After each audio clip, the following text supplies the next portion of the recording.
Ooh. You ever too dummy thick for your dress? Most of the dresses I've tried on, I've been too dummy thick for. Dude, it happens. So wild. It's just the nature of women's sizes. It's unfair. Freaking dummy thick. Frick, I'm thick. Frick, I'm thick. Welcome to Coffee Thick. Welcome to Coffee Thick. Yes. Yeah. Coffee Thick. Yeah, this is a story about the girl who is just too dummy thick. She keeps trying to make coffee and knocking all the cups off the shelves. Well, yeah, the clap of her ass cheek just like shakes all the coffee cups to the ground. Oh man, Han Gyul. Han Gyul. I'm trying to make coffee, but I'm too dummy thick. Oh man. So episode 5. That's right. Everyone, Cinco de Mayo. I don't know why I say that every time I say the number 5. It's just call and response, yeah. Yeah. Input, output. It's just like my ancestors calling out to me, being like, you gotta. And I'm like, I guess you're right. Wow. But yes, we are on episode 5. So we just ended our kind of like beginning of the actual cafe that is Coffee Prince, and we ended on Eun Chan going to wake Han Gyul up, who fell asleep in the cafe because he had work to do, and instead of waking him up, you know, any other way, decides to blow on his face. So what happens next, Jaren? What do you think? Okay, the first line of the next episode is going to be Han Gyul going, fucking stop. Because why would you blow on somebody's face to wake them up? He's gonna drink the milk with the notes on it. Yes. And he's gonna increase his bone strength. Of course. Obviously. The calcium. And then as far as, like, story direction goes, I think this is gonna be the big marketing stunt episode. Ooh. Where all the boys of Coffee Prince have to, like, go to a stage in a town square or something. Uh-huh. And they do, like, a little choreographed song and dance. To get everybody's attention. And I really hope that's what happens, because that's what I would write. Yeah. That sounds fun. I'm down for that. Yeah. That's absolutely a coffee bus I want to get on. All right. Well, coffee bus, let's get on it. Let's go watch episode 5. Yes, please. Choo choo. Choo choo. That's not what buses say. Well, what do buses say? I don't know. I'm stopping for train tracks. Episode 5. Let's go. Hey, I'm Kara, and I'm into rom-coms. Hi, I'm Jared, and I'm into making bat boxes. But we're both into hot drinks and hot boys. And this is... Just Kiss Already. I feel like if we do the whole thing in ooh, we'll do a very serious, and then we'll devolve into it like a transformation. Slowly but surely, just get a little bit more. Yeah. All right. Hey y'all, so we messed up. A little tiny mess up. Yeah, so we recorded that entire giant episode 5, but we did not check to see what input my computer was taking, and it was all recorded through my, like, very bad, crappy built-in laptop microphone. So it's all there. We've got it all. Don't worry. No Han Gyul talking about Eun Chan's thick ass got lost. It's all there. We checked. It just sounds terrible. It's slightly below sorry. What you've come to expect, and we are very sorry.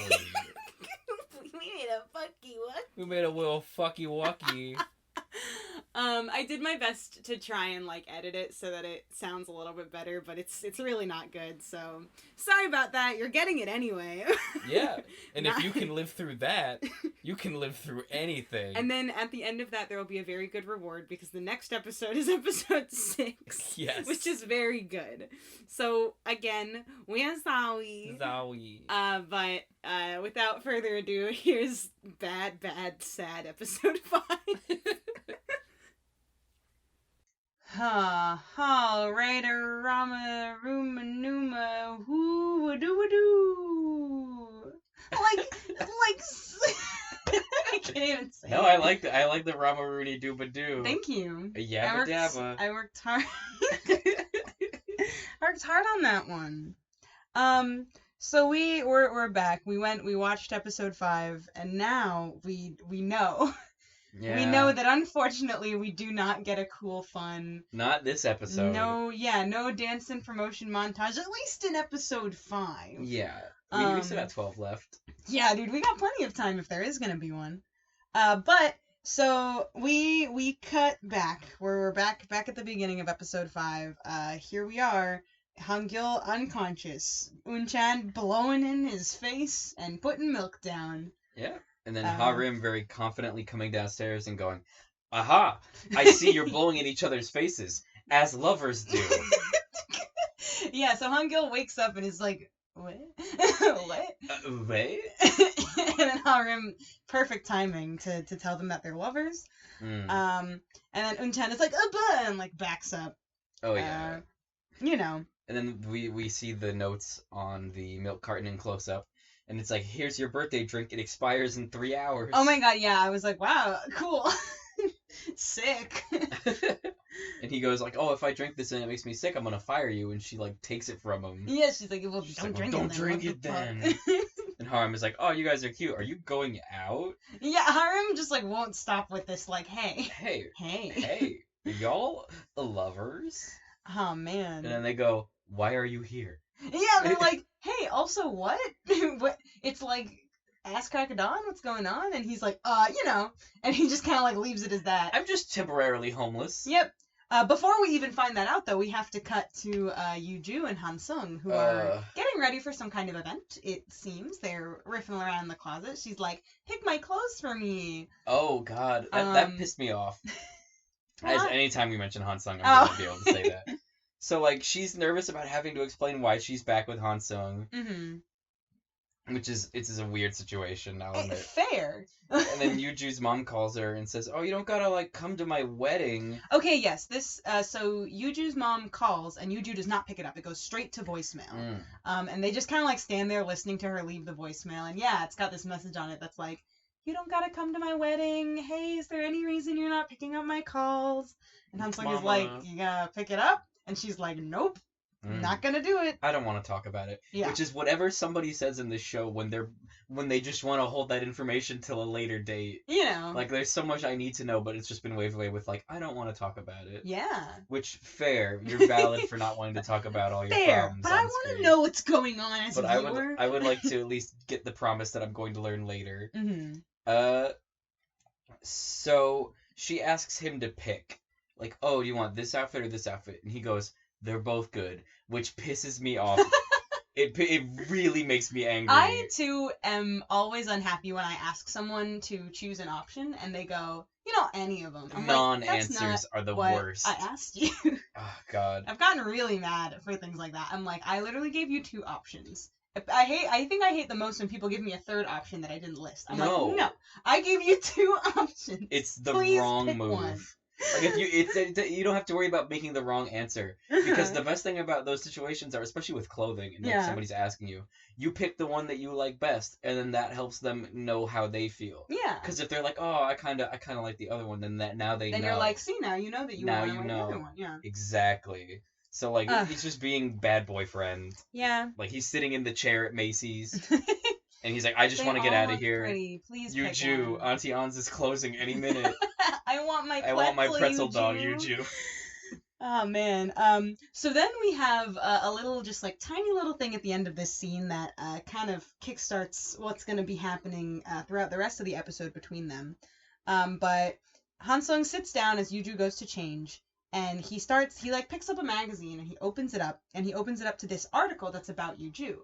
And it kind of, like, zones in on this quote from her that says, like, or it's like a line in it that says, like, Yoo-Joo says no to marriage or something. Basically highlighting that she, in this interview, had said, like, "Oh, I'm not thinking about marriage right now. It's not something that I want in my future. I'm very focused on my job." Yes. Which, completely fair. Valid.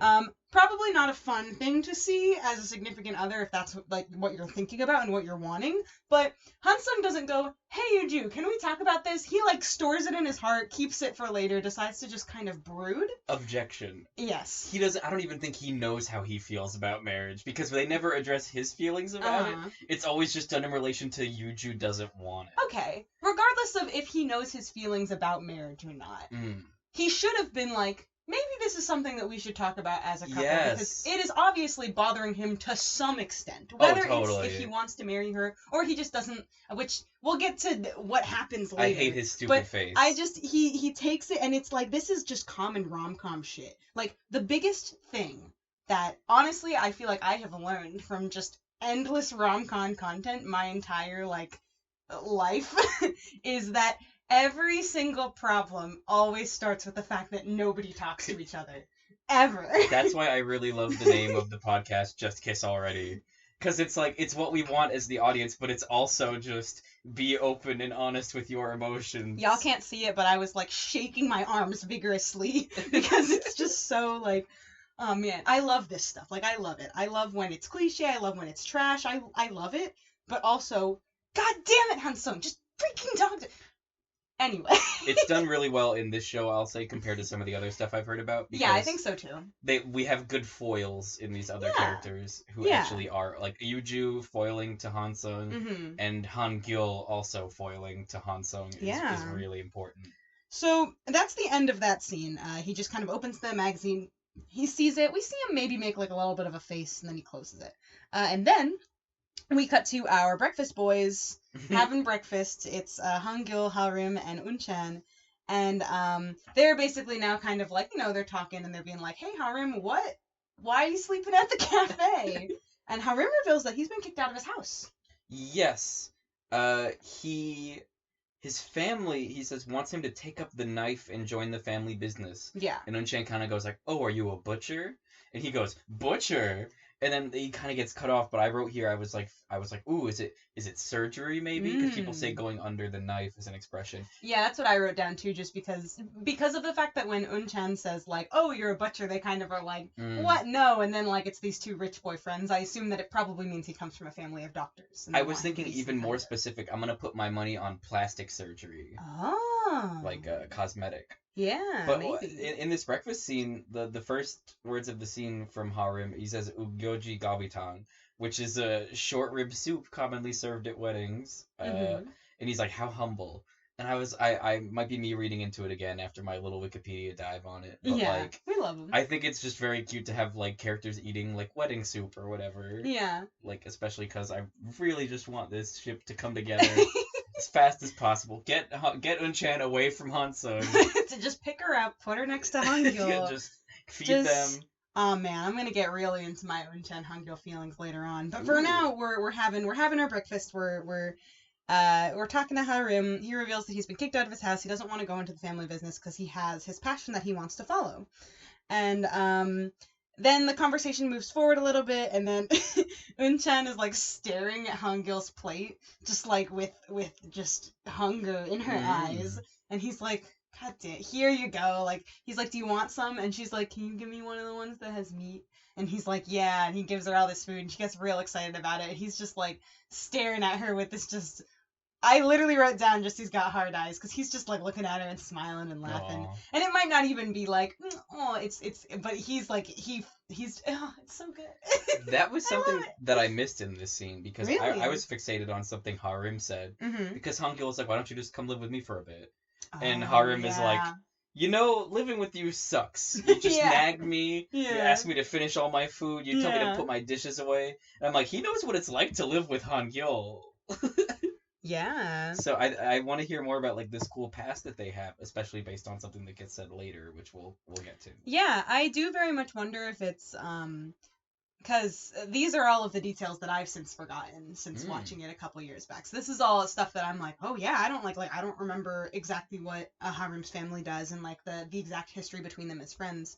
So I do wonder if it was like actual like roommate situation, or if it's even just he just knows this from being friends with him. Like if it's that strong. And I mean, we did kind of get an interesting taste of it when Eun Chan was like staying over his place for the night, but like also we revealed that like he can't be that perfect because like she found all his dirty socks just lying pushed on the under the couch. So anyways, we have this whole conversation. They make a couple digs at each other, and then Harim once again kind of brings up like, so you two y'all gay? Not in those exact words, but he brings up the whole like lovers thing again. He's like, y'all going out? Like, I wrote Harim attempts to cut the sexual tension with his fork. Unsuccessfully. They deny it again. Yes, they're like, no, stop it. And he keeps calling her my Chan. Oh yeah, Eun Chan has this small little like rant where she's like, stop it, stop calling me my Chan, my Chan, my Chan, I hate it, stop it, it's so stupid. And they're just kind of like laughing at her because, you know, they think she's cute. Anyway. Yeah, then we cut to Hansung and Yuju at this fancy dinner. Oh my god. Where they're like just talking to or overhearing another couple talking about them being back together. Yeah, it seems like kind of like a big get together where everyone's at separate tables but everybody knows each other. Yes. So I think these people behind them at first start like talking about them, but then they kind of turn around and join in the conversation. Mm-hmm. But yeah, it's a thing. Everyone like knows that they weren't together and now they are together. So, you know. It's a whole to-do. Yeah, they're all talking about it. And, like, there's one couple that's, like, in front of them that's kind of making comments like, oh, you know, like, they say that couples that get back together are even stronger, you know, trying to, like, make light of it. Yeah. And Han Sung decides that now is the perfect time to not talk to Yuju about this issue that he's having, but instead to just announce it in front of his friends. Oh, yeah. And make a comment. Because one of the couples is like, oh, so when are you two thinking about tying the knot, blah, blah, blah, classic, whatever. And, I almost said Harim. No, he's good. That's not who we're talking about. Han Sung. He chooses this moment. Yeah. He, like, takes his glasses off, and then the pillar of salt from underneath the table erects, breaking the table, shattering all the glass. And he sits on top of it, and he goes, my girlfriend doesn't want to get married. Yeah. It's her fault. Oh, my God. And we have this just, like, awful, not, like, actually bad, just, like, in your heart you feel awful cut to Yuju's face where she's just looking at him like, why would you say that? Like, literally. God, like, she was already nervous about, like, going and seeing these people again, knowing that they had, like, broken up, they had a bad breakup, and now they're back to... So she was already nervous, and now he's out here just kind of, like, throwing her under the bus. Putting her on blast. God! Oh, jeez. Yeah. So I literally just, like, wrote all in caps, just yikes, Hansung. And then I'm pretty sure then again I wrote yikes and underlined it. God, I hated that so much. I get too passionate. It's caps for me. I don't have time to hit Control U. Mine's in caps, but I had to write them myself. Ooh. And then we cut to an interesting scene. Mm-hmm. It's my God. Harim and Mr. Hong. Yes. So when they were at breakfast earlier, Harim was like, I need somewhere to stay, and Eun Chan mentions, oh, I hear that Mr. Hong has an extra room. Why don't you ask him? So now we have Harim and Mr. Hong. And they're running around this like nice alleyway. Mm-hmm. And Harim is kind of like, we've been through this alleyway like a couple times now. He's like carrying all his stuff. Yeah, and then Mr. Hong like plants his hands on the ground and kicks his feet against the wall and does like a push-up. Yeah. And then Harim's like, wow, I respect you. Yeah. For being able to do push-up. Harim is like, how much further do we have to go? And Mr. Hong is like, I told you, I'm exercising right now. He's like, I think he says, this is how I live. Yeah. I know, he's like, if you don't like it, don't live with me. And Harim is like, no, you're great. Like, please let me in your house. I wrote, is he trying to dissuade him from moving in by being like, I'm this crazy man who will lightly jog around my whole neighborhood at night? I know, that was my thought at first, but I honestly don't think that's it. No, because he's so nice about it. Yeah. He says, Mr. Hong, I'll give you $300 a month of rent. And he gets told no, $200, and that includes food. And I was like, holy shit. That's good rent, folks. And then Harim is like, wow, so generous. And then Mr. Hong is like, I know. Yeah, he's like, I get it. Yeah, I'm pretty cool. Harim like leans over, gives him a big fat kiss on the cheek, and is like, bless, thank you so much. Yeah. And then they run into Sun-gi, who is just posing. You know, outside Mr. Hong's house. Just like back on the wall, arms folded, cool jacket, hair back. Yes. He's just looking cool. We love him. We love him so much. He also needs a place to stay. And then Mr. Hong just kind of goes, oh, you know. He's like, yeah, dude, come in. 1 more, 2 more, what's the difference? Yeah. And I was like, what a nice, easygoing older man. Yeah. And then they do the most, like, impressive bit of foreshadowing ever, is Harim goes to Sun-gi and he's like, why are you just standing outside? And he goes, there's nowhere to sit inside. And then we get to see inside, and it's just like the old Wangja cafe. Where it's trash. Laundry everywhere. Laundry. He washes both of his cups. All 2 of them go in the bucket. Yeah. And then he dries them off. He, like, goes to pour drinks. He doesn't even dry him off. He just kind of, like, picks them up and, like, shakes them a little. Yeah. And just puts them on the table. And he goes, like, he pours them drinks, which is cool because usually it's supposed to be, like, a younger person pouring drinks for older people. Yeah, I think this is the case of, like, he's the host now. Uh-huh. So he's got to give him... Or he's like, oh, I give you drinks. And he's like, yes, please have these drinks. Yes. And, like, just in the grossest thing ever, he's like, oh, I should have turned this sock inside out before I hung it out to dry. And, like, a whole desert worth of sand just drops out of the sock, and he goes, oh, well, I'll wash it again. Chucks it into the dishwasher, or dishwater, rather. Just the bucket with the dirty dishes also throws the sock in there. Yeah. Sungi sees it, and is like, puts that cup down, juice, and Mr. Hong is like, hey, why aren't you drinking your juice? And he's like, please, you have it. You can have mine. Whatever. He finds the one empty room that is not full of laundry, and he's like, I'm taking this room. Yep. Mr. Hong is like, yeah, whatever. Harem, you can stay in my room. Yeah. God. Oh, man. So, yeah, we've got this cool new roommate thing going on. Like a nice Three's Company odd couple going on. So then we cut to the next day at the cafe, and they're having a little meeting. Yes. About the fact that business is awful. Yeah, and Han Gyul just kind of offhandedly mentions, like, oh yeah, CB isn't coming to work. Yeah, he's like, yeah, no more CB. And Eun Chan is like, what? Why? And he's like, no, he's fired. And Eun Chan is like, what? Excuse me? Yeah. My reaction as well was like, what do you mean? Yeah. I thought the actor might have gotten, like, sick or something, or another contract, like, wasn't able, and I was like, no, did they just write him out of the show that harshly? Like, no, he's still around, he's fine. But no, it's very much, like, Han Gyul kind of is just kind of like, yep, he's not coming anymore, he told me he can't come anymore, so I fired him, and Eun Chan is, like, not taking that explanation. She's like, you know that he liked to work here, like, what do you mean he just left? He wouldn't have just left, there has to be a reason, and Han Gyul is like, I don't need to know the reason, and Eun Chan is like, buh! And then we get this scene of Han Gyul, like, poking Eun Chan in the forehead and kind of, like, reprimanding her again, because he has to all the time. Always. And, like, Mr. Hong is, like, also outside, like, doing something, and he just calls Han Gyul a jerk many, many times. Mm-hmm. And it was like, yes, thank you. Thank you, yeah. Thank you. So Eun Chan then basically goes to try and find CB, and she does find him. Yeah, she finds him, like, a little drunk as well. Like, I mean, she's a little drunk, it feels like. She was enjoying the street vendor. Yeah. I don't think she was... Because we learned early on that she can hold her alcohol really well. Oh. So she kind of, like, walks up and she sees, like, somebody left, like, a half-drink soju bottle, and she just kind of picks it up and sips it. Hey. Puts it down, and then is like, hey, can I get some food? And CV is there working the street... vendor. Yeah. He's working it, and he kind of looks up, and he's like, Ugga! And Eun Chan is like, hey! Oh, yeah. What's going on here? And he explains that he has a senior in school who basically he's doing this favor for him. He's looking over the cart while his senior cannot currently. Essentially for free. And at first Eun Chan is kind of like, what the heck? Like, what kind of senior would, like, leave you to do this? Like, that's super crappy. You should be taking care of you, not the other way around. Yes. And CB explains, like, no, he helped me out. He housed me, fed me when I was, like, had a really low point and I didn't have anywhere to go. Yes. So, yeah, CB is kind of in this situation where he's trying to help out somebody who helped him out before, and because of that, he doesn't have any time to work at the cafe because he has to watch over this street cart.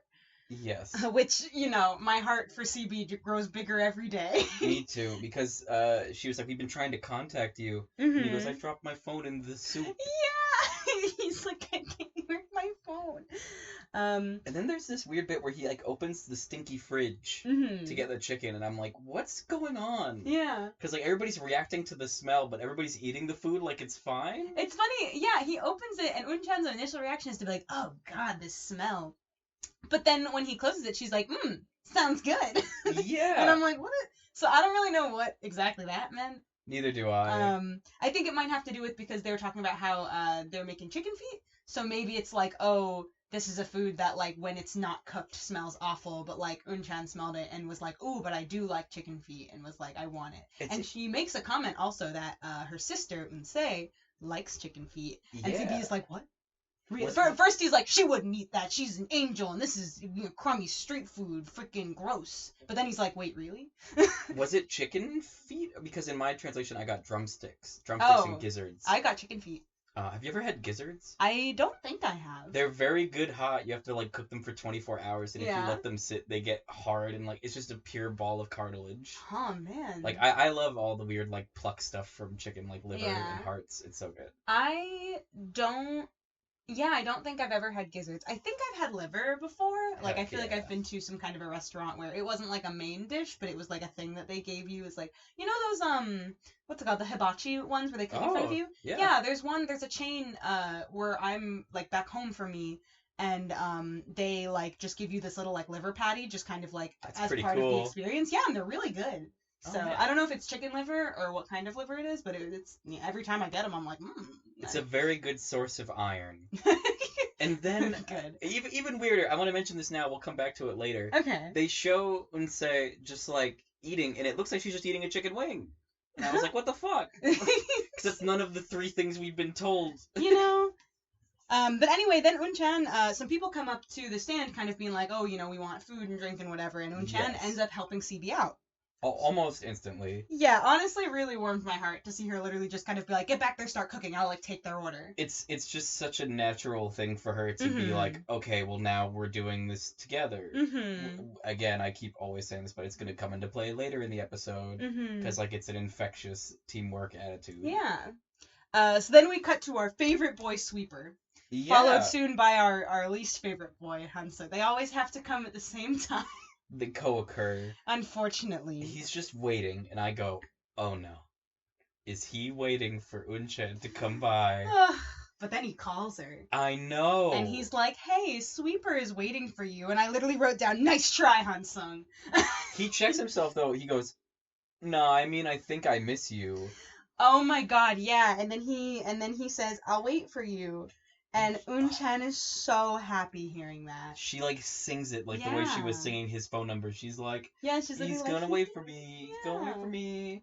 Don't like it. It's, yeah, it hurts me, but also, like, it very much shows how, like, just Eun Chan's very, like, pure kind of notion of having feelings and, like, love and stuff. It's very, very great seeing her character kind of, like, literally all he said was, like, I'll wait for you. And she was like, oh my god, like, this is so great. It's very... There's such an emotional age gap. Yeah. Like, we talked about how they're 60 years apart last time. That's right. But emotionally, it's gotta be at least 90. Yeah. Because, like, this is a person who's had adult relationships or tried to and failed. Yeah. Burn. And Eun Chan, I don't think that she's ever had a boyfriend. When she and Han Gyul share the kiss in the beginning, she's like, that was my first kiss and everything. God, and then they cut to his house, and he's, like, made her soup. And she's like, oh, Miss B is very lucky. Oh, yeah. She's like, wow, Miss B must be so lucky. And he's like, ha ha ha, whatever. Yeah, Mr. A is very narrow-minded. Oh my god, yeah, he calls himself out, and we're like, huh. Yeah. And she goes, nah, Mr. A is an A-plus boyfriend. And I start to gag. She sits on top of the horse statue, and he's like, you know, nobody's ever done that before. And I'm like, if that's the first thing... I know, If I get horse statues, you better believe, like, we're serving drinks on the horse statues. Yeah, get up there. If it looks climbable, like, dude, heck yeah. Yeah.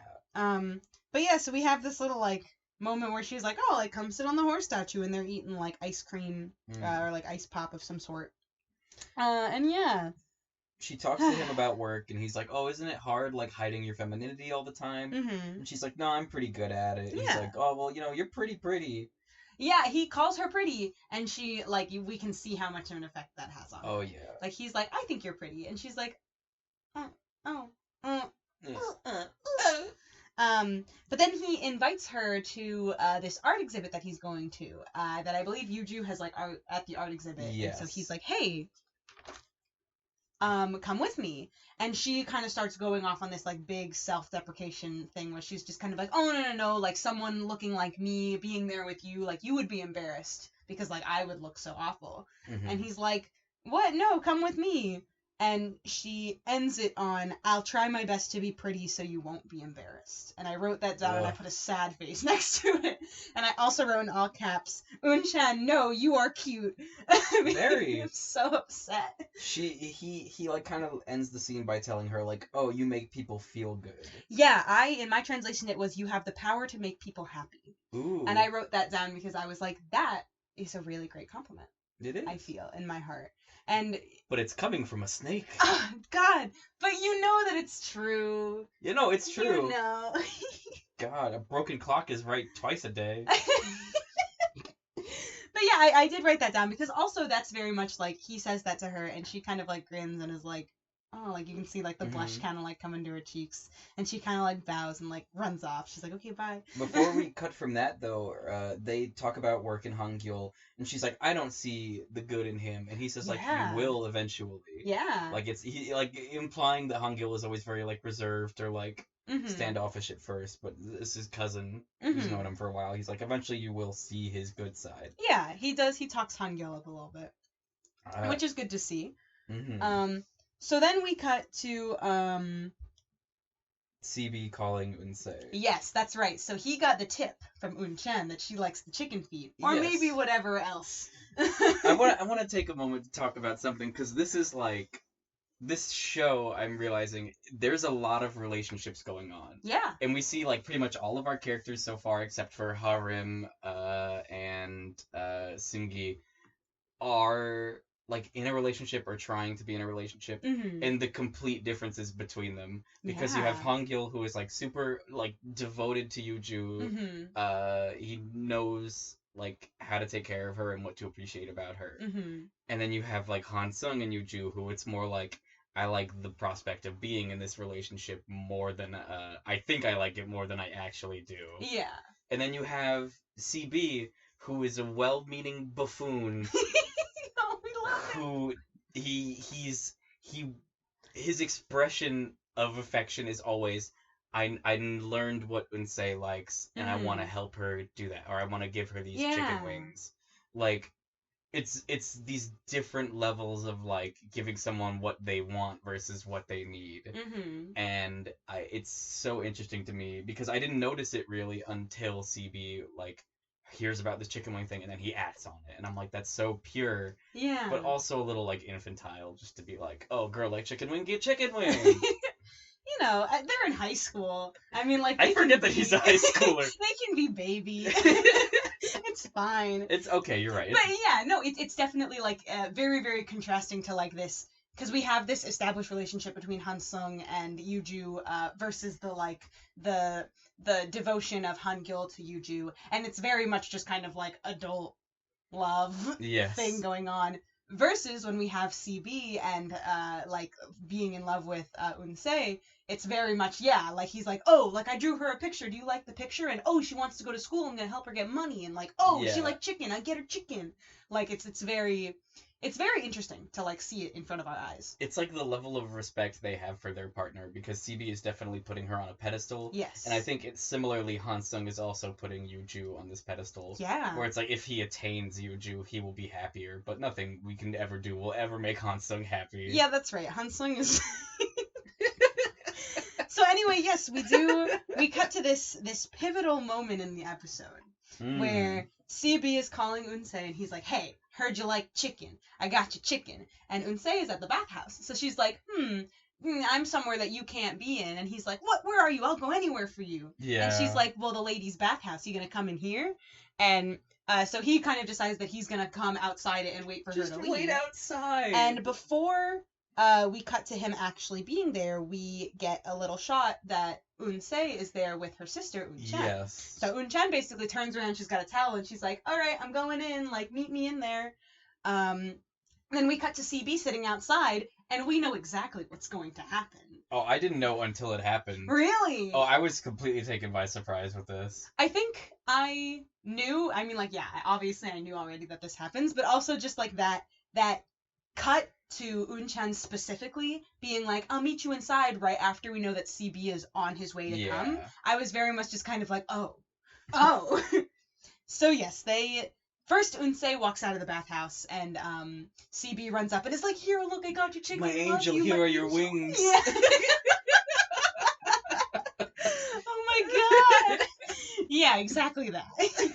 He hands it to her, and they're chatting for a second, and then Eun Chan walks out. And he has, like, a moment. Oh my god, I literally wrote down that he's just losing his mind over a bra. Sputtering and sparks coming out. He's like, what were you doing in there? Yeah, he's like, hey, what were you doing in there? And then he looks and he sees her, like, bra single strap, bra strap. like, falling off her shoulder, and he's like, what's that? What are you doing with that? Are you making fun of me in Japanese?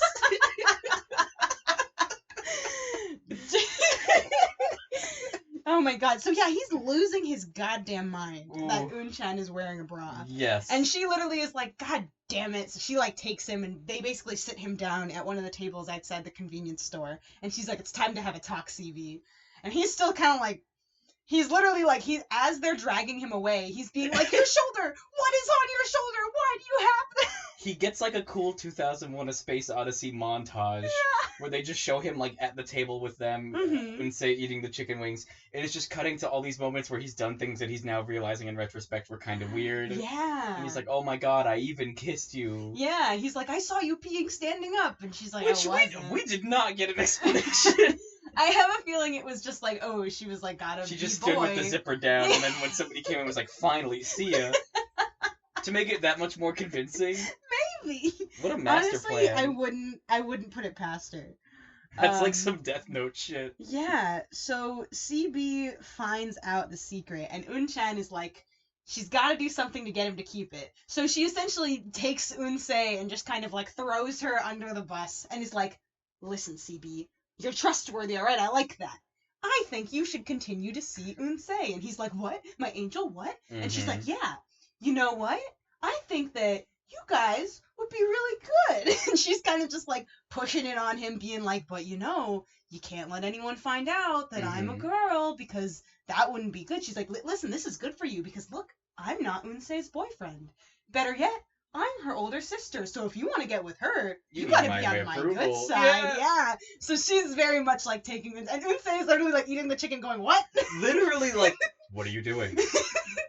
Stop. Please.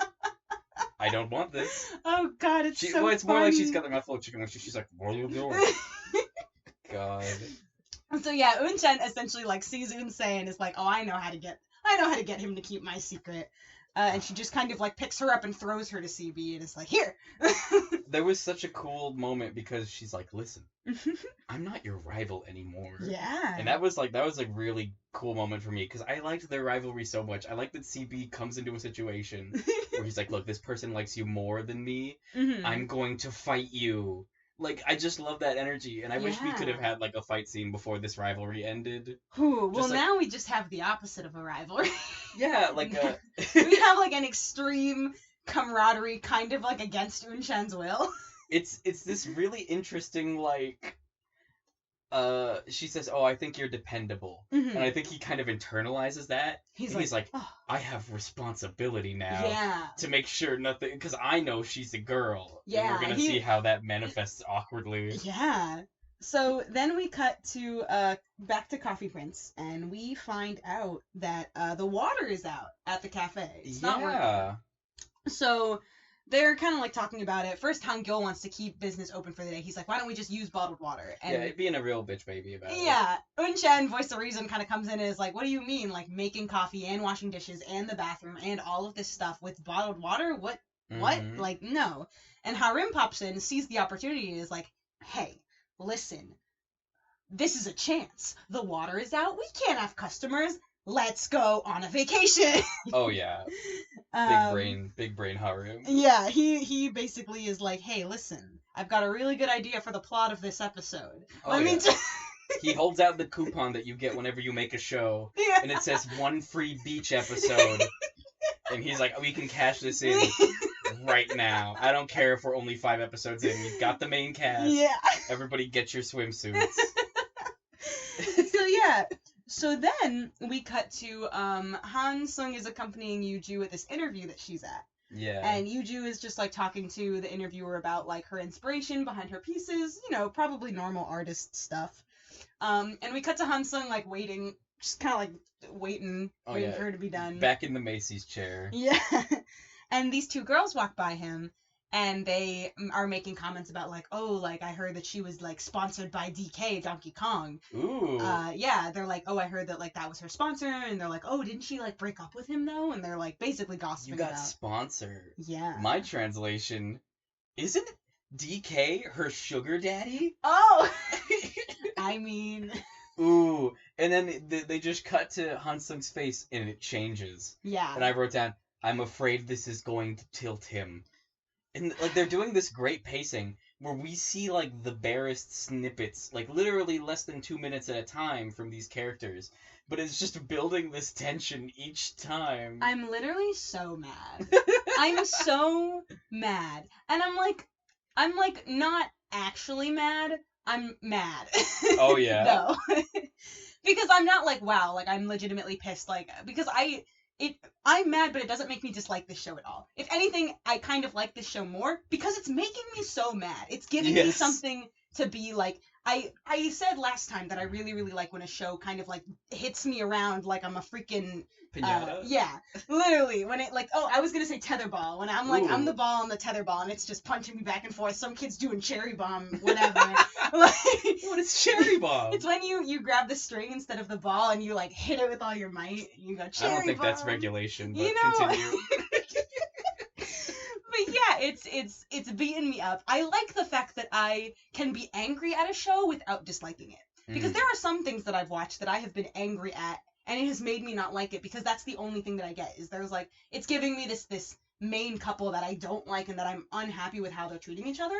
But this is not the main couple, one, which I feel like is an important part of it. And two, it's like, there's just so much more to work with. Like, they've at least given me one character that I really like in this coupling, and like, there's so much going on that I'm kind of glad that I have something else. Like, you know, I'm not just kind of like happy and sad. I'm also like, God, what is this? Yeah. But I'm mad. This is like when you're baking anything sweet and you look at the recipe and you're like, why do they want me to add like half a pound of salt? And it's like, no, you need the salt. Yeah, you need a little bit of salt to make it even sweeter. Oh, yeah. As they say in baking. Everyone, I'm a chef. I'm a rom-com chef. Ooh. But yeah, so I'm getting pissed. Before I can get too mad, though, that's all we get for that scene. Is he literally, his face changes and then we cut away. We're like, all right, that's enough. Oh yeah, every scene with the two of them ends with one of their faces going from like fake happy to real existential dread. Yeah. And then just smash cut to like. We find out in the scene, it's 3 days later, Han Gyul has made food for Yuju because she's, like, ill. Yeah, she's sick. She's got a fever. Very sick. So Han Gyul is making her soup, essentially just kind of, like, taking care of her. She's like, how did you know to come over? I said I was fine. And he was like, you didn't sound fine. Yeah. We get a lot from this scene about how... Because, like, we've been learning bits and pieces about how independent Yuju is, but this scene, especially, in this kind of, like, arc in this episode, really kind of hits it home that, like, Yuju is the kind of person who's like, I can take care of myself. Yes. You know, like, if I'm sick, like, she even says, she's like, I already went to the doctor, I already got a shot, all right, I'm fine, like, you don't have to come over. And I relate to this a lot, because I, too, am somebody who's very much just kind of like, I can do it by myself. Yes. And a lot of times I have, like, friends and family who are like, but also, what if you lean on people every once in a while? And I'm like, I'll make my own mustard soup, thank you. Like, this was such a good scene because Han Gyul was very thoughtful, and he knows her well. Yeah. And they show that because he knew to come over, thoughtful because he's cooking something warm for her, this mustard soup. And I'll get into this a little bit in a minute, but she gives him an invite to the party. He's like, oh, you know, I can't be there, but I'll come to the thing after. Yeah. So it's this great push and pull between, he's not dropping all his plans and moving the world to, like, end up wherever Yuju wants him to be. He's like, I'll come where I can. Yeah. And even during this, she's like, you know, you don't have to stay, like, you can get out of here. And he's like, all right, like, you can take care of yourself, and all I want to do is take care of you. It's kind of funny. Yeah. He does, however, make a comment that's like, so... Where's Hansung? Oh, where's your boyfriend, Yuju? And I, at this point, because Yuju responds, and she says, I think we're, like, in an argument. She's like, I think he's mad at me.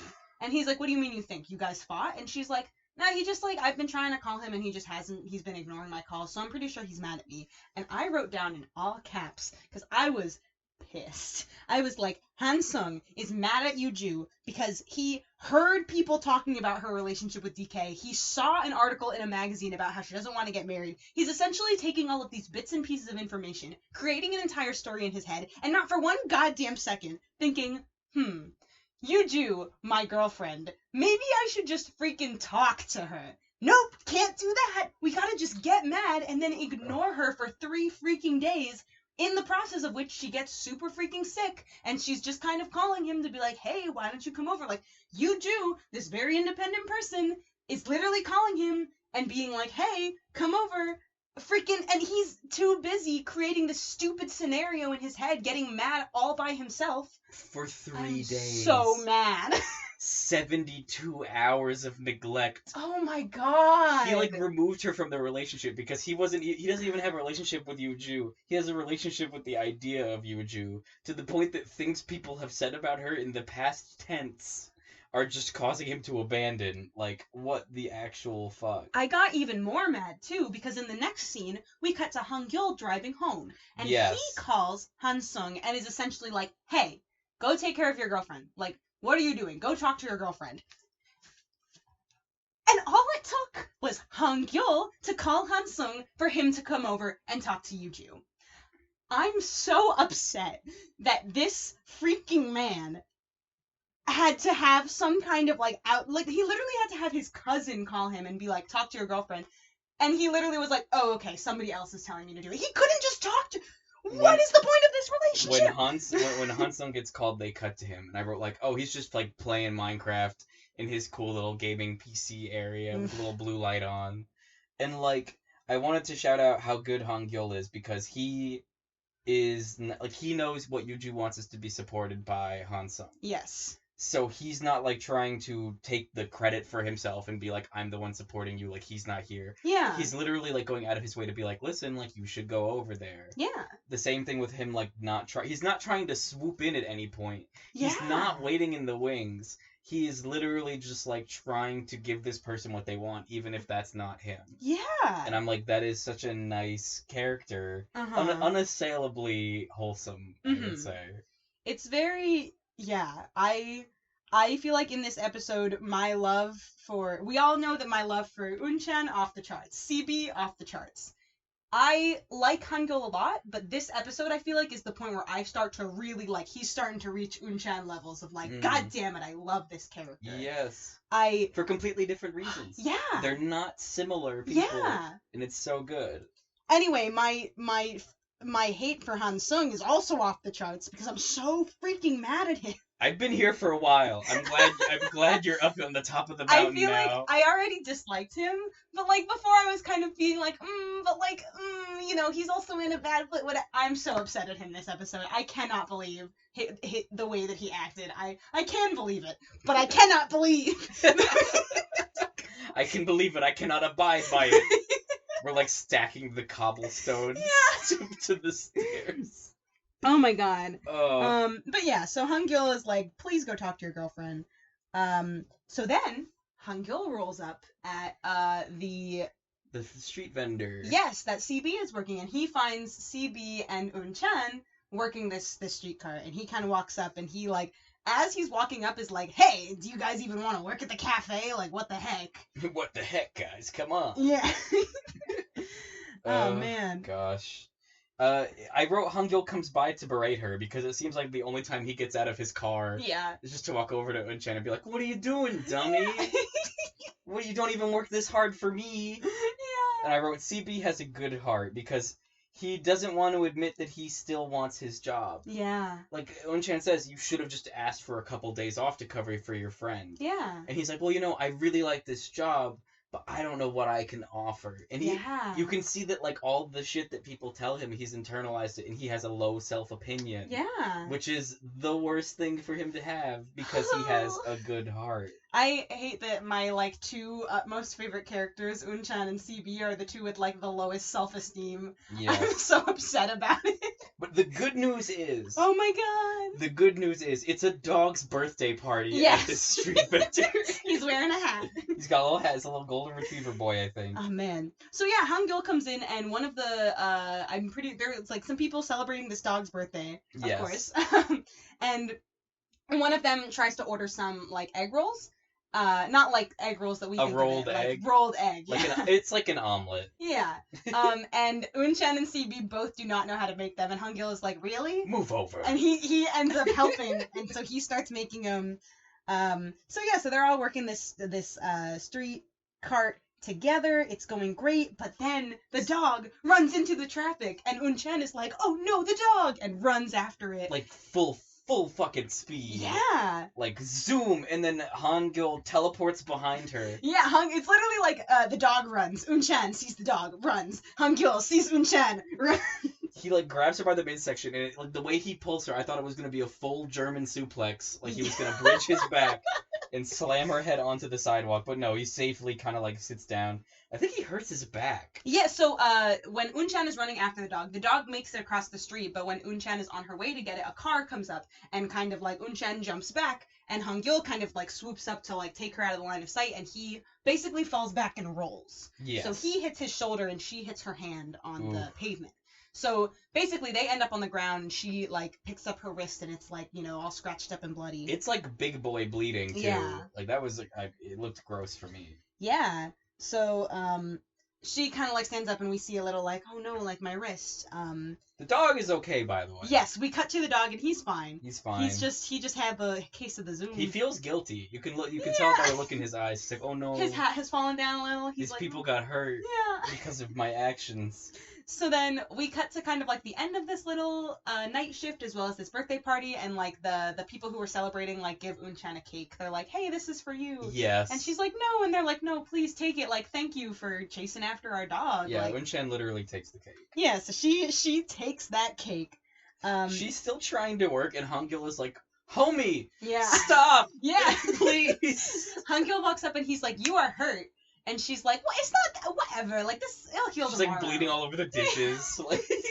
And Han Gyul is like, we're going to the hospital. No, and I after that cut, I wrote down, he wants to take care of Yuju, but she can take care of herself because she's a functional adult character. Mm-hmm. But Eun Chan could definitely use the help and attention. Yeah. So his desire to help is consistent. Mm-hmm. It's just that, like, the level to which he can express it varies by the relationship with the person. Yeah. So, like, literally just him being helpful is in his nature. Yeah. And that's such a cute thing to set up. Like, within 20 minutes of each other, we see this, like, little setup payoff. Yeah. So yes. He wants to take her to the hospital, and then we cut to Hansung finally freaking visiting Yuju. God damn it. So he walks in, So and he's like, hey. Let's do, like, a little roleplay real quick. Oh, please, okay.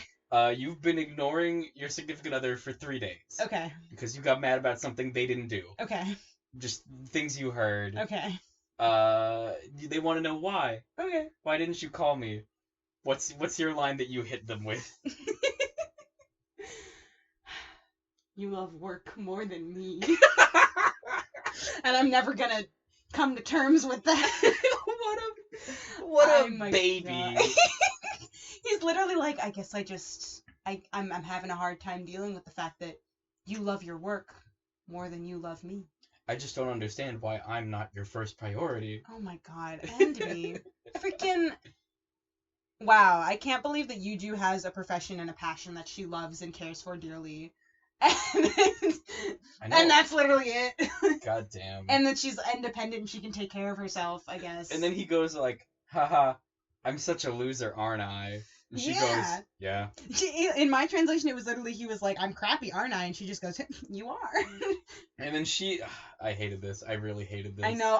Because when that happened, I was kind of like, oh, maybe this is going to be kind of like a, hey, like, listen, you're kind of being really shitty, and Hansung being like, you know what, I am, and it was going to be a cool growing moment. That's not what happens. Let's acknowledge the inequity, but no. No, because Yuju is freaking good, or whatever, and is like, I'm crappy too. And I'm like, no, you're not, Yuju. I literally wrote down, like, Yuju, no, you are not crappy. You are good. You are fine. You do not have to do this. She brings up the marriage thing. And she's like, I guess I never considered how that made you feel. So she apologizes for, like, her stance on marriage? I cannot believe. I guess, in a way, you could say she apologizes for the fact that it's, like, she, like... although, I don't even know, because they were supposedly together for so long, so I'm sure that they must have talked about it before. So it's not like he found out through the magazine. Even if he did... You wouldn't ask her about it? Like, oh my God. Yeah, that's the whole thing, is that, like, he didn't talk to her. He didn't sit her down and say, hey, listen, I just want to talk about the fact that this is kind of like, that this is bugging me. And let's talk about it a little bit, and, maybe it won't change her stance, but, like, let me tell you that how this is making me feel. That's right. My alternate title for this episode was based on this scene. Mm-hmm. It's called Just Get Couples Therapy Already. Yeah, Jesus Christ. The alternate title for the Coffee Prince series if it goes on this way much longer. But yeah, Yuju swoops in for this, like, but you know what? Maybe we're, like, meant for each other because I'm also crappy, which is bullshit. You know what? There's abusive personalities on both sides of the relationship. God. No, there's not. It's not at all. Not at all. You shouldn't be reaching across the aisle to this weirdo who's like, man, I'm sorry I ghosted you for 3 days. Because I was angry and I didn't just fucking talk to you. God. Like, do you think maybe you could stop working and, like, make me a peanut butter sandwich sometimes? Right? God damn him. Oh my God. So yeah, we have this just gross... Another uncomfortable 2 minutes in my Coffee Prince show. Oh man. And then we cut to Han Gyul and Eun Chan in the hospital, which he's getting fucking acupuncture. Yeah. So we do have this very much, the scene before was very much framed as like, oh, Han Gyul, like, swooped in, saved Eun Chan got hurt, and he's very much just kind of like, we gotta take care of you. Yes. But then in this scene where they're both at the hospital, Eun Chan had, like, the thing with her wrist, but she does make a comment that's kind of like, you got hurt too, and he's like, no, it's fine. And she says to him, she's like, no, just say that it hurts, like, you don't have to be, like, strong, manly around me. I think she makes a comment that's like, you don't have to do that in front of your girlfriend, but, like, you don't gotta do that in front of me. I'm not your girlfriend, you don't have to pretend to be tough. And he doesn't even, like, try to play it off again. He literally just goes, yeah, it hurts. And, I really, really like this scene and kind of like what it means for their kind of dynamic, because there is a very evident, like, Han Gyul can be himself around Eun Chan. He doesn't have to pretend to be something else. She very much is just kind of like, tell me that you're literally, your shoulder is, like, all up and bruised and you're getting acupuncture. Just say that it hurts. And he doesn't even think twice after that. He's like, yeah, it does. It hurts. And she's like, great. It was instant, and it wasn't, like, emphatic. It was just like matter of fact, like, yeah, this actually hurts. Yeah. I really liked this sequence because vulnerability in a relationship begets vulnerability. So he goes, yes, I am hurting. And then Eun Chan follows it up with, when I was 8, I fell 3 stories into my dad's arms and broke both his arms. And he, like, ran to the hospital with me to, like, make sure I was okay. Yeah. And she said, this reminds me of that. Yeah. And, like, that's very sweet because I'm not sure, we had the flashback, but that might be the first time she's brought up her father, aside from basically admitting that he was gone. Yeah. And that he collected records. Yeah. And, like, yeah, it's just deepening that relationship. And then he asks, like, why are you so nosy? Like, why are you getting involved in everybody's business? You got Seunggi and Harum a place to live. You're helping CB out. You're working, like, 2 jobs now, basically, just to help him out. And she says it's loyalty. Yeah. And he goes, I don't understand loyalty. But she goes, you went to CB's stand tonight anyway. You're loyal. And, like, in contrast with all the... not in contrast. In accordance with everything we've seen with him and Yuju, and also kind of with him and Han Sung, like, he is loyal to both of them. Yeah. Because he's like, you need to go and put in some hours with your relationship, homie. Like, clock in. Yeah. And then also with Yuju being like, listen, I know when you need help sometimes. Yeah. Even though I know you don't like getting help. Yeah. I really like this scene a lot. It's one that I forgot happened because it is very short, and it's not like one of those ones that's like full of, we have moments like the beach day coupon, we have those big things that are kind of like full of these like fun, exciting moments that we like to remember, and like I think of like the car scene as something that I always look forward to in this series. But this is a scene that I feel like it doesn't have as much of that like notable like, oh, this like fun thing that you're gonna remember and that you're gonna want to see again, but it is very, very important to their relationship and just kind of like establishing this relationship that we're going to get to see later on, which is really great. I would also like, we don't normally like take moments to talk about ourselves sometimes, Mhm. but because I'm experiencing this for the first time, this scene had like a real emotional impact on me. Mm-hmm. Because recently I was like talking with somebody about middle school, which middle school probably bad for everyone. Yeah, you know. Me bringing it up probably like brings a lot of memories back for anybody who's listening. Yeah. And we were just kind of like sitting across from each other and we were going back and forth like, oh, they called me this nickname in middle school that was mean. Mm-hmm. Oh, really? Well, they called me this nickname. Like, oh yeah, well they threw food at me. Or like, Oh oh my yeah, they God. poured water on me. Yeah. And it was this like really, it reminded me exactly of this. Where I was Yeah. saying like vulnerability begets vulnerability. Mm-hmm. And like having that kind of cool friendship with somebody where you can just like admit that you're not always okay or admit that you're hurt or you're sad. Like it's so wholesome. I keep using the word wholesome. It's overused now, Mm-hmm. but it does give me this nice like feeling in my core to know that like, yeah, these two people are starting to trust each other. Yeah. And then Oh, we, man. we cut to Mr. Koo overreacting and wetting the floor around his job. He's literally cursing the sun. He's literally like throwing water, pointing at the sun, being like, "How dare you be so big hot, yellow bitch!"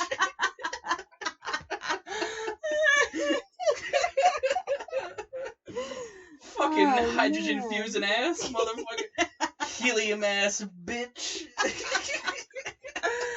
So he's throwing water, and guess I'm sorry, I need a moment. You fucking ultraviolet ass bitch. oh my god. Whew. Whew. So guess who comes around the corner? It's Mom. It's Mom. And guess who gets splashed with water? It's also Mom. It's Mom. So yeah, she comes around the corner because she was on her way to the market to get some food. And Mr. Koo splashes her with water. You know how he does. And she kind of is like, "Oh, what the heck?" And he's like, "Oh no, I'm so sorry." And she's like, "Whatever, I'm going to the market." And he's like, "Oh, going to the market? Wait for me!" And he starts like hurriedly trying to like take off his apron and be like, "Please, please, I want to come to the literally just like quitting his job in the middle of the day. He's the only one around. Yeah. He's like, time to close up shop. He repeats like, he's like, "Hey, I heard you're going out with Toilet Man." Yeah. I heard some bad things about Toilet Man. Oh my god. Like he's so clearly biased. Yeah. And then we show the van that Eun Chan is like getting into. Mm-hmm. In CB in this shot has Cheetos in his ears. Oh my god, I wrote that down too. I said, "Why does CB have Cheetos in his ear?" Because he knows how to have a good time. He's got sunglasses on and he's eating Cheetos and there's just two sticking out of his ears. Yes. And we have our hot waffle boy sitting in the back looking chic AF. Always. Literally got the sunglasses, got the hat, reading a book with his legs crossed, just like, ooh. And Han Gyul's like, "I don't want to get in the car." And they're like, "Get in the car, Han Gyul." And he's like, "I'm not getting in the car." And they're like, "Get in the car, Han Gyul." And then he gets in the car. Yeah, dude, it works. Just has to have that moment of resistance because he's such a curmudgeon. Oh, man. Yeah, and then Eun Chan kind of comes, like, up running. And they're like, what are you doing? Why are you late? And she's just like, "I couldn't sleep. I was so excited." And it's kind of cute. Pure. And then she climbs into the back and she sits next to Waffle Boy.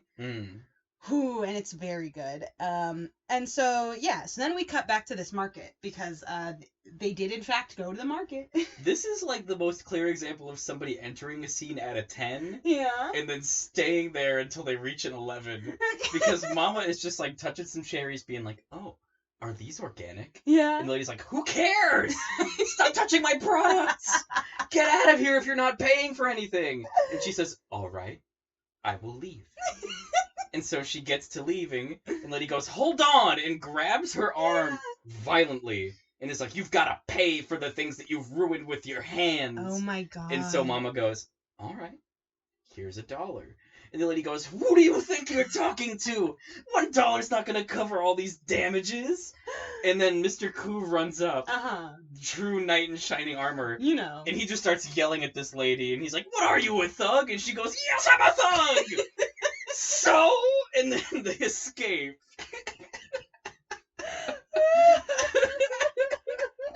It was just this, like, incredibly ogreish interaction between Oh my this god, woman. yeah, she was so angry. Definitely a high point for the episode, but just, like, I can see where we've absolutely peaked the mic, and I really can't wait to listen back to it. It's gonna be really great.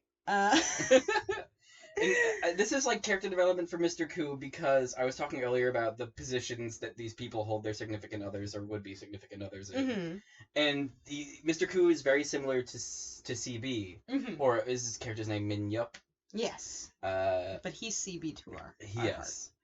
And they both kind of put their partner in this elevated position. Like, all he does really is compliment the mom. Yeah.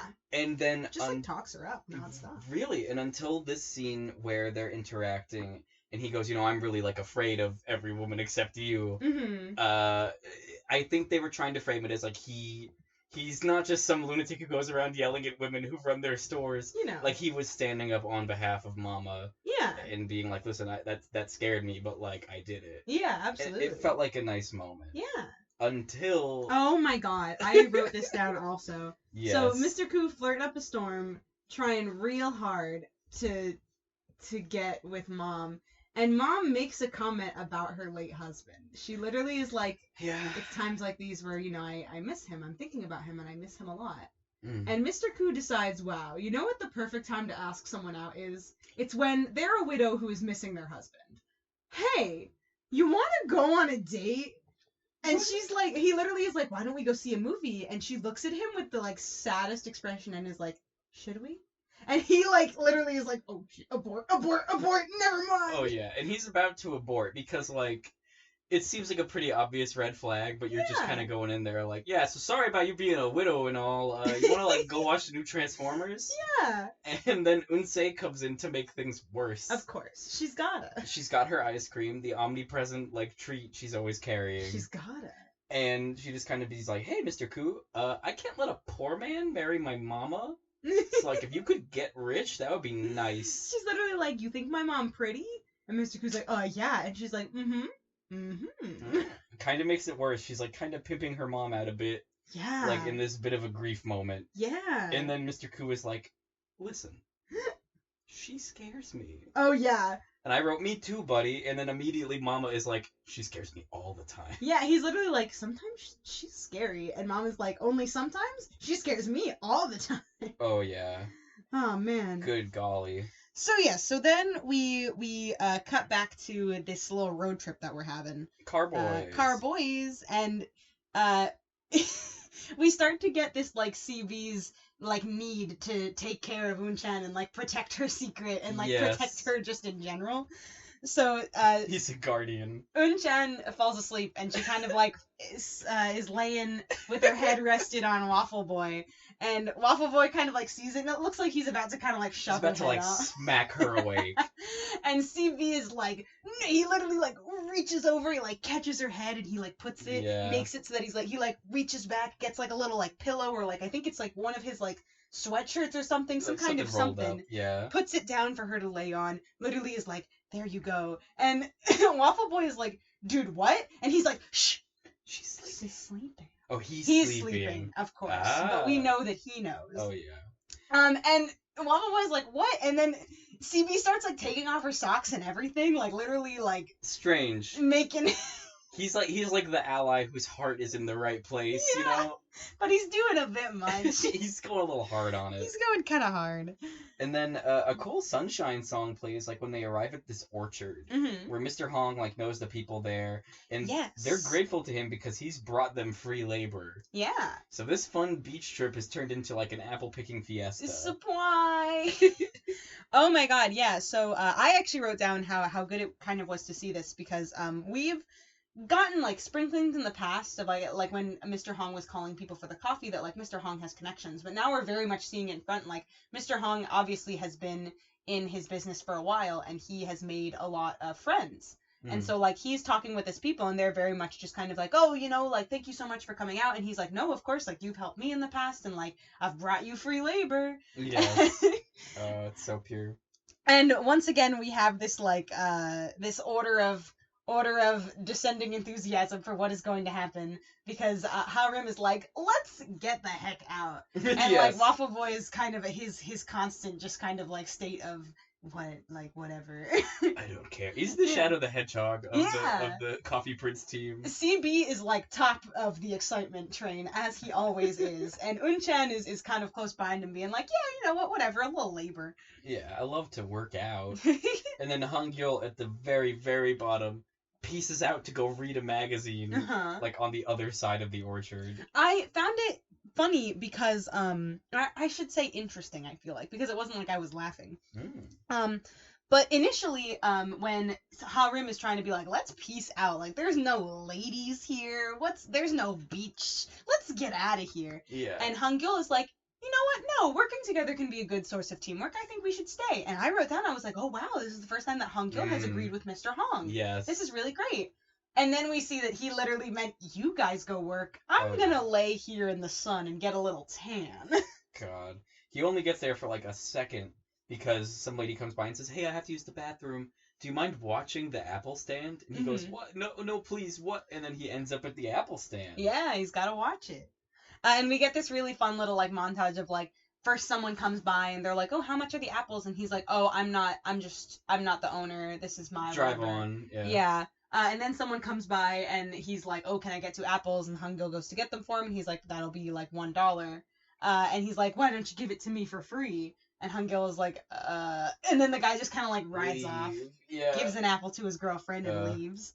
Then he like starts touching up the signs and he like grabs the big spinning sign and he stands in the street. Yeah, he's starts like waving getting, like, people down. Real excited. A van rolls up that has like 1,010,000 people in it and they all run out to buy apples. And like he sells them the apples and he's even like cutting them for them so they can try it. And then when they run off, he's got all this cash and he's kind of like, whoa, this is awesome. I can just sell things and get money. I wrote, he really can't help himself. Yeah. Like, I wrote down also, he's an iterator. So, like, he, as a character, like, lacks the motivation to, like, start something. But I feel like he really enjoys coming into situations and, like, improving them. Yeah. Because the way he's done with the Coffee Prince shop so far, just being, like, all the effort he's put in, which people keep calling out as being impressive, and rightfully so. Yeah. And then even with this apple stand, like, nobody would just sit down and be like, all right, I mean, this sign, I should, like, draw it. Like, maybe if I stand in the street. Yeah. And, like, just that transition so quickly, he can't help himself in improving situations. Yeah, so it very much ramps up, and at first we kind of see we do cut to a little montage of all the other boys, how they're picking apples and they're shaking trees and having fun. Oh yeah. But then we cut back to Han Gyul and someone comes by and they're like, oh, not the apples you have on display, but these boxes over here. How much are these? And Han Gyul's kind of like, oh, okay, well there's like what, 20 boxes? Yeah, I can sell you these because I mean there's no sign on them or anything. He doesn't know any better. So yeah, he sells these apples, and at first it kind of seems like great, like it seems like, oh wow, he's really selling out the stand, he's doing a great job.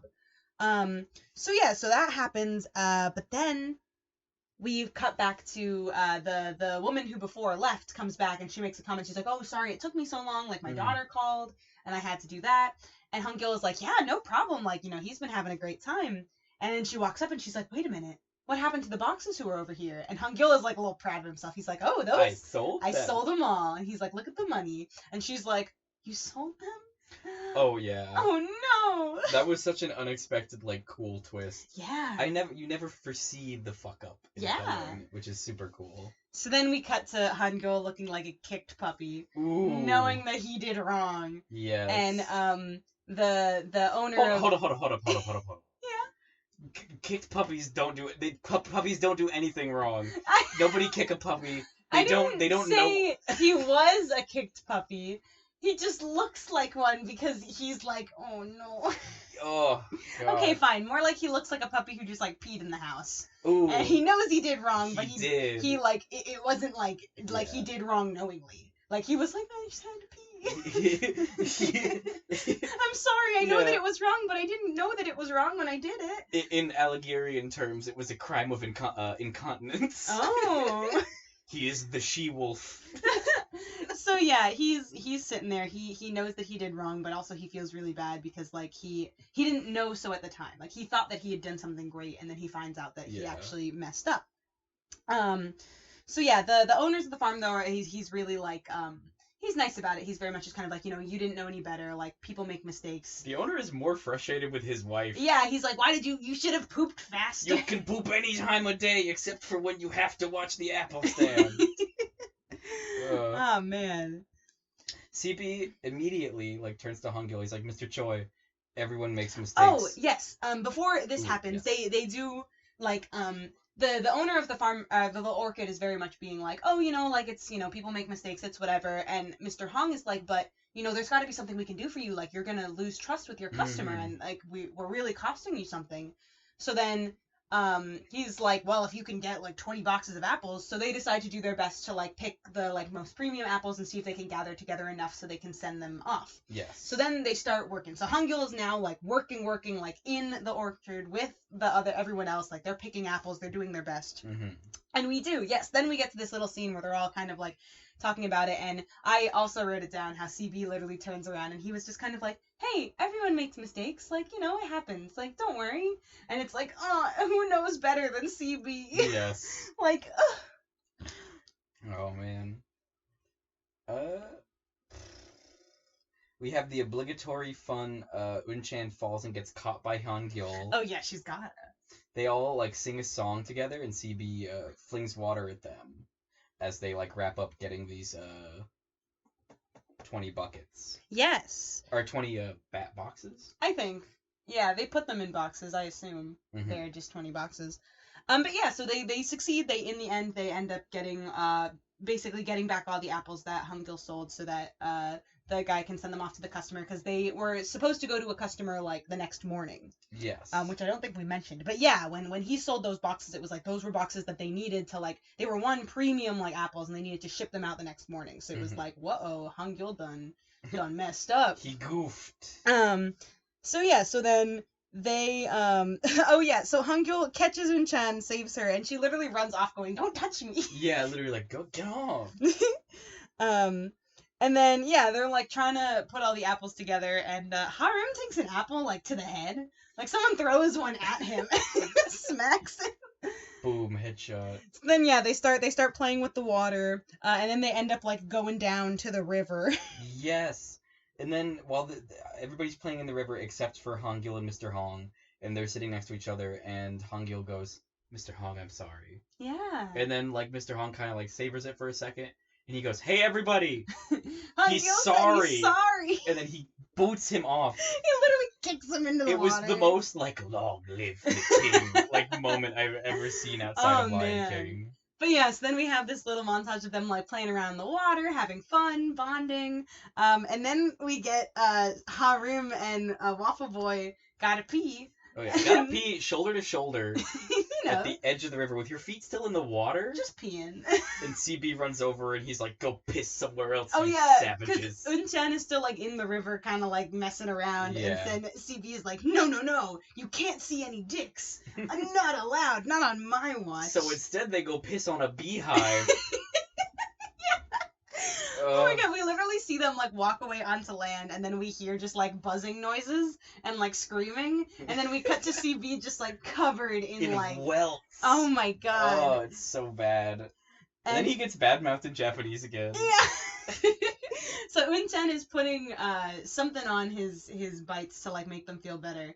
It has to be something edible because she has him, like, eat some at the end. I really thought it was peanut butter. I thought it was peanut butter too. I don't know for certain, but I'm gonna believe in my heart that she's just putting peanut butter on his little boo-boos. Do you think CB likes creamy peanut butter or crunchy? I feel like he likes creamy. Crunchy. Oh. Really? All Why right. do you think he likes crunchy? Because he's, like, I feel like his brain is also kind of crunchy. You know? Like, within, without. That's just my interpretation of the character. Like, the subtext is all there. Oh no! Alright. So yes, so we have this poor CB bug bite boy.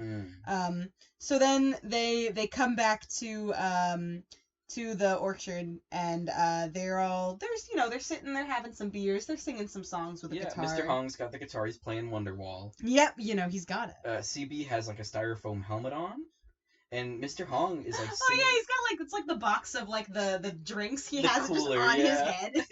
And like there's this whole little thing of like Eun Chan and Harim are like smacking the box on his head. They're like passing it around to each other. Yeah, and then they put it on Eun Chan's head and then he's smacking the box over there and then they're like, "Oh, gotta put it on Waffle Boy." Oh, And yeah. he's like, "No." No, my hair needs to be this cool at all times. And then Eun Chan tries to put it on Han Gyul and he's like, "No. Do not." Mr. Hong is like singing about his life though. Yeah. Which was super interesting to me because I'm like, come on, give me some more lyrics. I want to know about you, old Mhm. man. But he's like, this man loved a lady. He made great coffee for her. He still loves her. He still loves her. Like that's like the last 7 lines of the song. It's just him Yeah. saying he still loves her. So I'm like, what's going on with that? I need to Mhm. know. Because like again, if we're talking about the theme of relationships this episode, like he has devotion to this person who is not around. Yeah. And he has that offhand comment about Han Gyul's mom. And I'm like, was there something there? Does he still carry the torch for her? Or is his wife passed? Ooh. Which was the impression I got after the conversation he had with Grandma Mhm. in one of the first or second episodes. So I don't know, but I would really like to. And I hope it's not too many more episodes before we get the denouement on this. Guess we'll just have to find out. And then, like a true performer, Yes. he ends his set by going, "Oh, I think this is where those kids were hanged. Good night, y'all." And then he just kind of leaves them with saunters just away. like a nice little spooky ghost story. Not even though, just like a one line like, kids were hanged here. Anyway, good night everyone. And then everybody but So Eun Chan and Harim. yeah, so everybody's leaving and Harim is going to leave, but he asks, he's like, "Oh, Eun Chan, you like going out?" And she's like, "Oh, I'm gonna finish my drink." And he's like, "Oh, well, if you're staying, then I'm gonna stay too." My Chan. And they have a little talk. Eun Chan kind of is like, "Oh, so like, how long have you known Han Gyul, huh?" And then good friend moves goes, "I'm no blabbermouth." Yeah, he's like, "What, do I look like the kind of person who tells secrets?" And she's like, Mm. And he's like, "Nah, you can't get anything out of me." But he does make a comment very similar to the one that Han Sung made, where he's just kind of like, he really does. He really is a good person. You just kind of have to get to know him better. She asks about like his lady friend that he's mentioned, and Harim's like, "Okay, only thing I'm gonna tell you, everybody gets one." Han Gyul has been crushing on her for like 9 years. Yeah. And he's like, "I don't know if I could do that." Yeah. He's like, "That's pretty impressive." At a certain point, it does stop being sad and start being impressive. Yeah. And then we cut to everybody sleeping in like the cuddle puddle. Yeah, they're all like lined up, and everyone. CB is laughing in his sleep. Like I just want to point it out. I'm so sure the actor like cracked because everybody is making bad snoring sounds, and he's just sitting there going with his like chunky peanut butter brain, and even in his sleep. Oh my god. And she can't take it anymore. She's like, fuck Eun it, Chan, like, I'm getting up. Cannot sleep, gets up, decides to go contort herself into a bucket and take a bath. Like a real baby-sized bucket. It cuts to her and like one of her feet is like sticking out and like the top of her head. And she's like literally bunched up in this tiny bucket. She's like covering both of her ears with her knees. Like it's absurd, the contortion. She's like spinning herself around a little bit. A little bit, like a teacups ride. But yeah, she's having fun, taking a bath. And they kind of make you think like, oh, this is a perfect opportunity for someone to like walk in and find out the secret. Doesn't happen Bait at all. and switch. She's literally just like walking back with a towel on her head, and Han Gyul goes, like a real horrified like noise he makes. Yeah, he's trying to poop. But he sees Eun Chan and he's like, "Why do you have the towel on your head?" And she's like, "What? Do I look like a ghost?" And he's like, "Hey, come here." And she's like, "What? You're pooping over there." And he's like, "Just come here. Yes. Stand right there." So they're kind of talking, and the way it's framed, it seems like she's talking about like, why can't you be more like direct, or why can't you be more open? Like you have to push and try harder. And he thinks she's talking about his shitting, and he's like, "How dare you?" But she's writing something in the sand with her foot. Did your translation tell you what that said? Oh yes, she was writing like it was one woman like 9 years. Like yeah, so she was basically like writing like what was on her mind, which was the fact that he's had this crush on Hyuju for a long time. Eun Chan does not write her name, but he does write oh my god. So Eun Chan doesn't like write like Hyuju or anything like telling, but it is like one woman like 9 years like devoted, maybe. I don't know, but Ooh. it's kind of like that. Now, Which is why when he walks out, she immediately is like, gotta scrub it out. Yes. Can't know. I'm very glad that your translation, because I had a sneaking suspicion. Mm-hmm. Because technically, if our boy is shitting, Uh-huh. we can assume that his dick is out. Ah. And because his dick was out, the plot progressed by her writing that and then stamping it out. Speaking of dick being out, what can we say about the plot progressing when Harim and Waffle Boy had their dicks out earlier at the lake? I don't know if it counts because it's not specifically Han Gyul. But what about when the Flasher had his dick out? We counted that. You're right. That was a flashback. Yeah.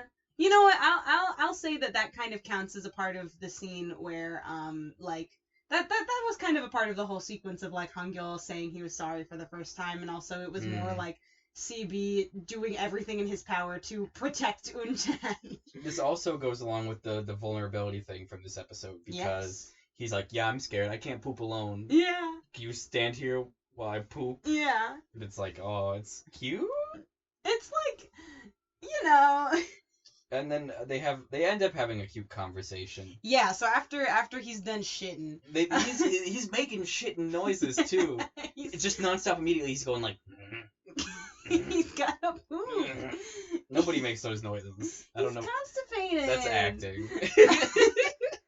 So regardless, after all of that, they're kind of like laying down on the place where they were like singing songs earlier. Yes. And they're talking. You know, they're having they're making comments. Oh, I love it so much. I wrote it down. It was so good. They're talking about like Eun Chan makes that comment that's like, I want to like take a straw and slurp up all the stars. And then Han Gyul, or she says she wants to slurp up some stars, and Han Gyul's like, why don't you slurp up all the stars? And she's like, no, that's too many stars. I can't eat them all. And then he's like, all right, well, how about the moon? How would you eat the moon? And she's like, oh, I'm going to steam it. Listen, it's going to be tasty. Yes, it was a half moon, and she says, I'm going to wait for it to get full so I can steam it. And I was like, oh, that's super cute.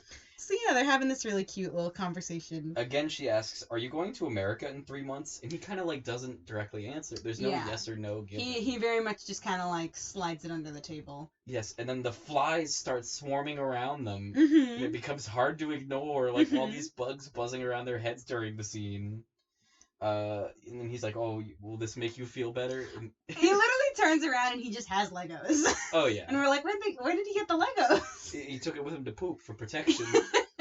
So he built her this little Lego man, little Lego dude. Yeah. And is like, here you go. And she's like, Appa, this is so good. He says, Ko Eun Chan Robo. And I'm like, hell yes. Hell yeah. They talk about, like, their dreams as well. Yes. He is like, so, like, what are your dreams, Eun Chan? She kind of immediately just goes like, oh, my dream is to be happy with my family. Yeah, she very much is just kind of like, my dream. Well, I want, you know, my family to be happy and to eat. And she also mentioned, she's like, you know, I want to be happy. She was like, when I was younger, I wanted to be like a Taekwondo master. Like, I remember wanting that. And she's like, and you know, these days, I really want to make like good coffee. Like, she's like, I'm having a lot of fun.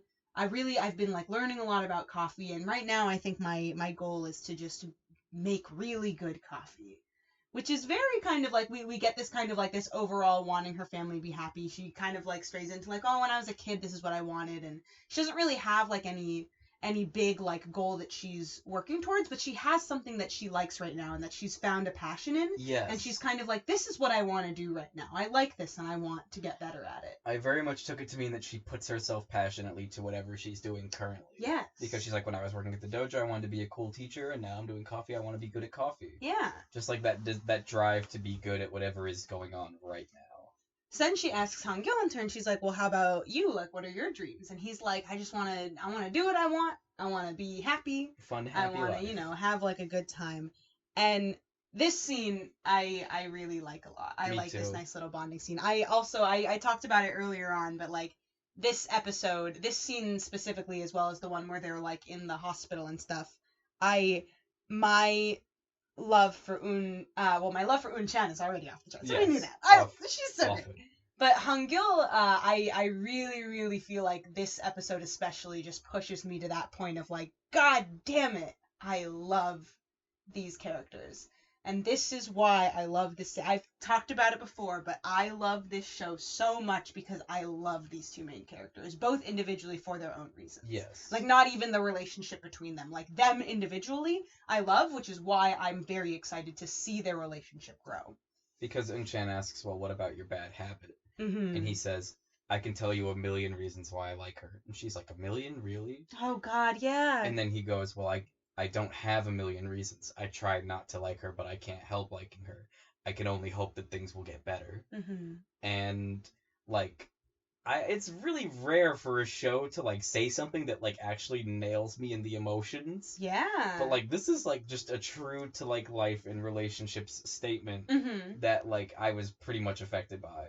Like, in a good way. Like, as opposed to all the Han-Sung relationship stuff. Yeah. Which, in its own right, is too real. So this Ugh. is very, so I grew up on, like, stuff like this. Like, I watched a lot of K-dramas, like, growing up. When I was in middle school, I read a lot of, like, shoujo manga. And, like, this notion of liking somebody just because you do. Like, liking somebody and not really having a reason for it, not being able to, like, pin it down on something. Just being like, I just kind of like them, and I don't know why, but I know that I do, and there's nothing I can do about it, is very, very prominent in that kind of media. So, like, this is something that I remember it when I really like the way that Han Gyul puts it, how he kind of frames it with the, like, oh, I've got a million reasons, and she's like, what? And he's like, actually, no, I don't have a million reasons. Honestly, I know that I do, and that's just kind of like, there's nothing I can do about it. There's nothing I can do to stop my feelings. I've wanted to stop in the past because, she was dating my cousin and, like, all this stuff, but I just kind of can't. This is just how I feel, and I've just kind of, it's how it's got to be. And that is not, like a new thing for me, just because that's something that is very prominent. Like, a lot of Korean dramas, a lot of, like, shoujo manga, that's a big thing, is that kind of just kind of like, I just like them because I do, which is something that I feel is just so, I like one, because that kind of, like, big, like you said, hits me in the heart as well. It's just kind of like, I know what that's like to just kind of be like, I don't freaking know why I feel this way, but I do, and there's really nothing I can do about it, so I've just kind of got to figure it out. And I like the fact that it is so prominent and that it is so, like, pushed as being, like, an important thing. Yes. Because I do kind of, like, there kind of is that, we have that idea of, like, oh, why do you like someone? Oh, well, I like the way that they look, and, like, oh, their smile, and, like, yes. There's a lot of, like, quote unquote, I mean, they are kind of cute when people talk about, like, the reasons they like someone, and they have, like, some sweet reason about, like, oh, their smile, like, makes me happy or whatever, and it's like, cool, that's great and everything, but I really like this notion of it, this, like, feelings are not something that you get to, like, pick and choose why you have them. Yes. You just have them. It's so good, like, because I feel like a lot of times in the media I consume, the onus is on the person suffering from feelings to explain themselves or to, like, elaborate, because a lot of it deals with, like, the recipient of those feelings being insecure. Yeah. And being like, I don't understand why you like me, or, like, you have to explain because I don't like myself. Mm-hmm. And it's just so nice to see Han Gyul, who is a character who is handling it responsibly, who's doing right by all the parties involved, basically, and is able to, like, experience it in that way and not feel pressured to, like, understand himself, because he's found an equilibrium where he's like, I know I have these feelings, but I'm being responsible with the way that they're being expressed. Yeah. Jeez. We kind of went on a side tangent there, but he falls asleep. Oh my god, yeah. She's like, you can't fall asleep out here, the mosquitoes. And he's like, what'd you put in the tea? I'm tired. Yeah, my barley tea was spiked. So then he starts falling asleep, and she kind of, like, she puts her little towel, like, up over him, and she starts kind of, like, sit and watch, like, trying to wave away the mosquitoes from his face. And beautiful mirroring. At the beginning of the episode, he's asleep, and she's watching him. Mm-hmm. And at the end of the episode, he's asleep, and she's watching him. But think about everything that transpired in between with, like, the different context now, because he was asleep, and she walked in. Yeah. And now he's fallen asleep around her. Yeah. Which in animal language is, like, big trust. Oh, yeah. That's right. So yeah, I wrote a lot of notes here that are like, we were talking about how I know I wrote a lot more notes than I usually do for this episode. I had a lot of feelings. I don't remember, did you? I'm at about 2,000 words, which is a little on the high side. Yeah. So yeah, a lot of my notes for this section were just me being like, God damn it, I like Han Gyul so much, god damn it. So yeah, so the trip was a success. We did it. It was Beach episode unlocked. Yeah. didn't even see a beach, but you know what? We got it. Unlocked. Oh, yeah, the spirit of beach episode. Yeah. The farmers like refuse Han Gyul's like offer of money to compensate them for the trouble he put them through, and they kind of like try to send him off with a ton of apples. Yeah. And he's like, oh well, you know, I gotta give you something, so he pays them assumedly, and they cut to inside the car, and he's talking to Eun Chan like, oh, like how much did you pay them? And he says above the average rate, like 5 cents for an apple. Like they're not gonna make very much money. I feel bad. Yeah. Paying them that little for all their hard work. And I think she says something. Oh yes, I wrote it down. Don't worry. Please. She sniffs him first, and she goes, "You know what that smell is?" And he goes, "What?" And she goes, "The smell of humanity." Yeah.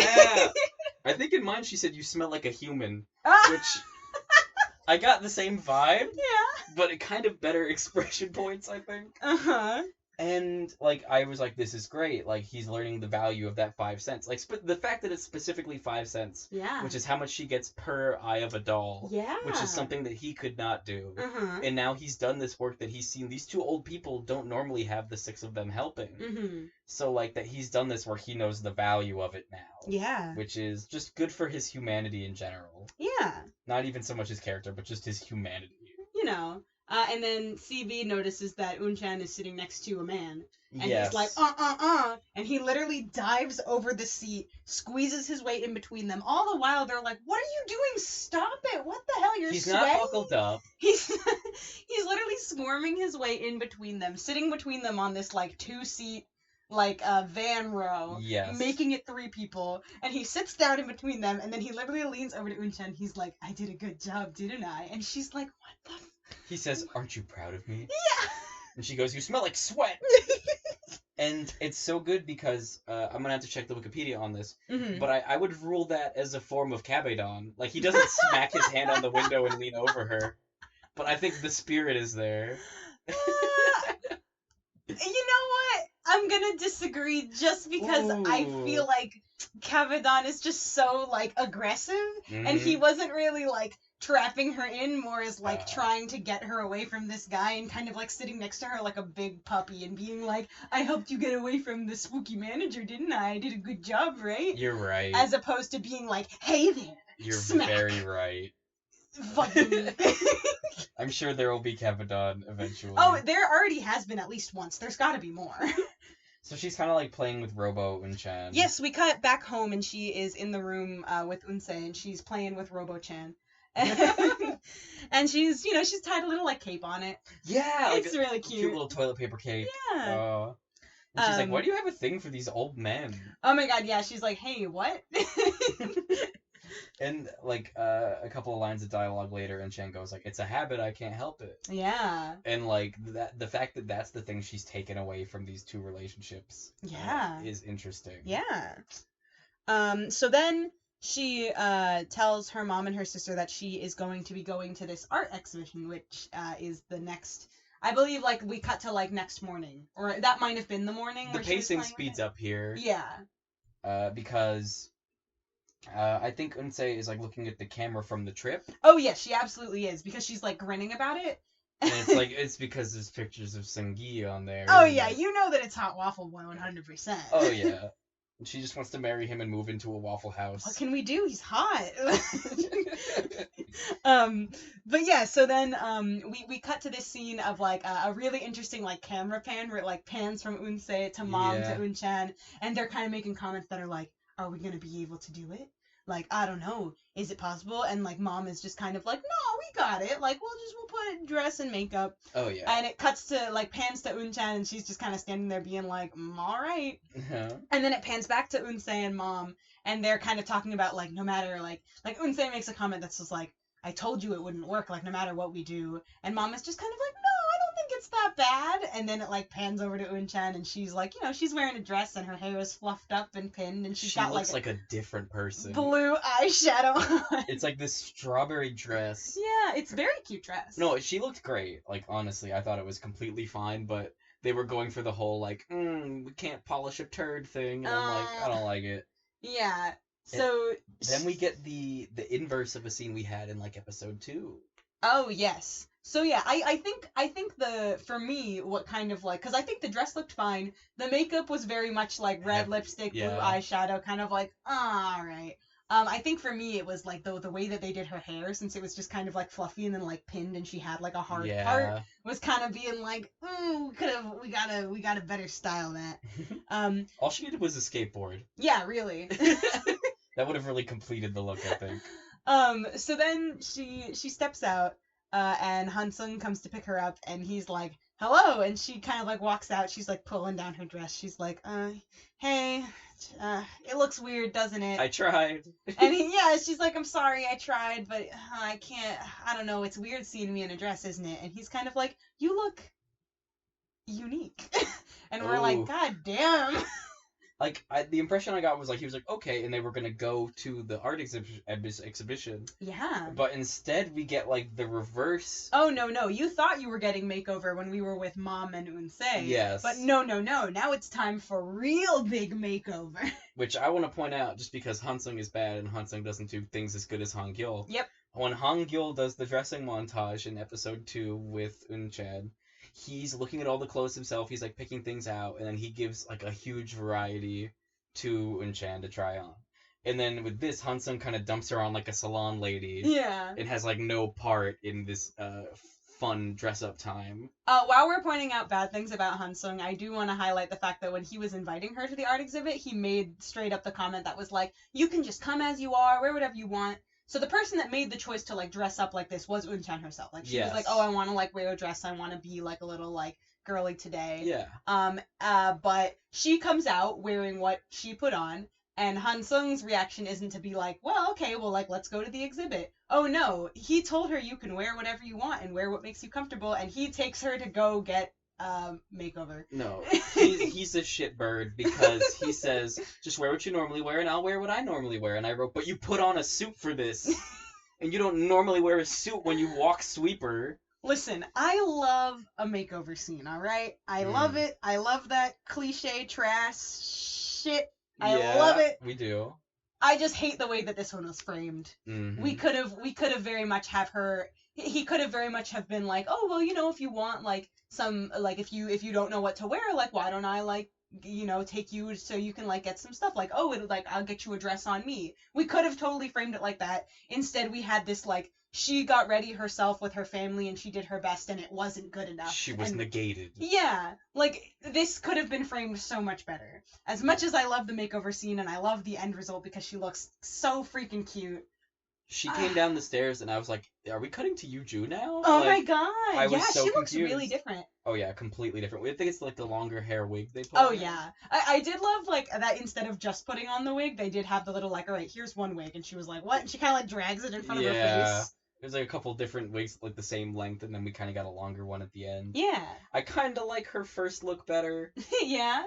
As final products go. Uh-huh. I didn't really enjoy the one we ended up with. It's fine. I know. And then she literally like trips on the stairs and falls into his arms because of course we have to do everything with both male characters. That's right. And then we freeze frame because what a better time. Oh yeah. Yeah. I like her. I think she looks good. Like I like it. Oh no, she looks great. It's just I prefer the first one. Oh. Because really? I think they did something, or the actor was maybe directed to do this. She still has her typical Eun Chan posture in the strawberry dress. Mm-hmm. Like she's standing like she's wearing like a hoodie and jeans. Yeah. But when she comes down the stairs, like it's very much like the relaxed, different posture. Well, it's not necessarily relaxed because she is wearing heels and she does not know how to walk in them, and it's made very evident. Yes. I think the big difference that you're noticing, it's very possible that she did kind of like hold her posture a little differently, but when she was wearing the strawberry dress, that dress was really short. And so she was like, like there's a lot of like, literally she walks out and she's like pulling it down because she is not used to wearing something that's short. In the dress that she's wearing later, however, it's a longer dress, so she doesn't have to worry about that. Because I know when I was thinking about it, I was kind of like, oh, it's very likely that she, even though she's still wearing a dress and heels, she's more comfortable in this dress because it's not like ending right where her ass ends. Yes. So you're probably right about that. I do think that it was. I mean, of course, obviously they were trying to emphasize like this look bad, this look good. Mm-hmm. But I do think that was a little bit more of a result of like having a super short dress and being uncomfortable in that versus a dress that is a little bit more comfortable for her. You're right. Yeah. Or Uh-huh. We could do what we always do. Yes. And just blame it on Han Sung. Honestly, what a... God. Hate him. What a jerk. I know, right? It's all his fault. Really? Oh, man. But yeah, then we end our episode right there. In his arms. Yep. How you feel about that? It's interesting because I think they're approximately the same size. So I'm hoping... What? Like, the way it looked to me, like, maybe it was the heels. She was, like, on a step. No, like, the way he's holding her, they look like a perfect plus sign and not like a letter T. Oh my god. Where it's, like, smaller in the middle, you know? Yeah. Like, it just looks like two people of this... Like, they're gonna start doing that thing where they hop back and forth. Oh my god, I feel like I just think of Eun Chan as so tiny because she's constantly around very tall boys. You know what, you're probably right, but I did write down that when she put the heels on coming out of the house, like, she was pretty tall. Yeah. Alright, so, the end of the episode happened, we ended right after our makeover montage. Yes. Lands in Han Sung's arms, quite literally. He's got her, freeze frame, end of the ep. Yes. How you feeling after this one? This one had a lot. There was not only, like, a lot that I feel like happened, there was a lot of, like, highs, lows, and just, like, a lot of feelings. We talked a lot. Yeah, we kind of went a little long. Yeah. I feel like this episode is probably... Like, I don't even want to say it's one of the better written things that I've seen in a while. Yeah. Because it really just feels like the combination of, like, the camera and the way they shoot. Like, it just feels like I'm watching things happening. Yeah. Like, it's not like one of those overwritten shows where everything's complicated and convenient. Mm-hmm. Like, sure, there's cute stuff like falling and getting caught, but all the characters feel so likable and realistic to me. Except for Han Sung, of course. Realistic, but not likable. God. Oh, man. Yeah, I feel like a lot of my feelings about this episode I ended up talking about as we were kind of going through it. But, yeah, once again, I feel like this is yet another episode that... I remember before we watched it, I did say to you, I was like, oh, I'm really excited for this episode. And you were like, you say that every time. Yeah. And I was like, yes, I do. Because I love them all. But this one especially, because I knew that we were going to be going on this little, like, orchard... I cannot say that word. Orchard? Ooh, orchard, yeah. Yeah. We were going to be going on this, like, orchard bonding vacation, and that we were going to have... like just all the little things that happen throughout this episode. I knew they were coming, so I was kind of like, yes, give me more. I really love the adventures of the Coffee Prince boys. I love following them and seeing what's happening. So I also knew about the fact that CB was going to find out. So yeah, it was a lot of fun. And again, I feel like I'm sorry. I'm just imagining, like, what the reactions each other character would have had if they had found out. Oh, yeah? Because, like, Havrim would have been like, whatever, it's fine, I won't tell. And then, Sunki would have been like, oh shit, I'm actually a girl. Like... Oh, okay. I feel like CB's the perfect character to have find out. Yeah. Yeah. But you were saying. Yeah, I don't know, I feel like I just am noticing more than I have in past rewatchings. And I mean, like you know, we've talked about, it's because, one, we're paying attention because we have to talk about it, and two, just I'm older now. I've been weathered by years in college. World weary Kara. Yeah, dude. But yeah, no, so I'm very excited to watch, to one, pick up so we don't have to have this just mental image of Eun Chan just being carried by Han Sung. Until next week, though. Yeah. Sorry about that. It's gonna be a long wait. Oh, man. All right, well, thanks for joining us again. I know this was a bit of a long one, so thanks for sticking with us, and, we'll see you next time. See you next time. Reboard Coffee Submarine. Ooh, Coffee Submarine. Yeah, last time we were like bus and also kind of train, but now... There's probably people out there who are like, I only drink coffee that's been cooked at like 2 atmospheres of pressure. You know, it's either plain or sub. 2 altitude. That doesn't even make sense. No, you were on it. Oh, really? Yeah. I didn't think that altitude worked for underwater. Well, I would say like atmospheres, but it's still good. You know how it is. Anyway, bye.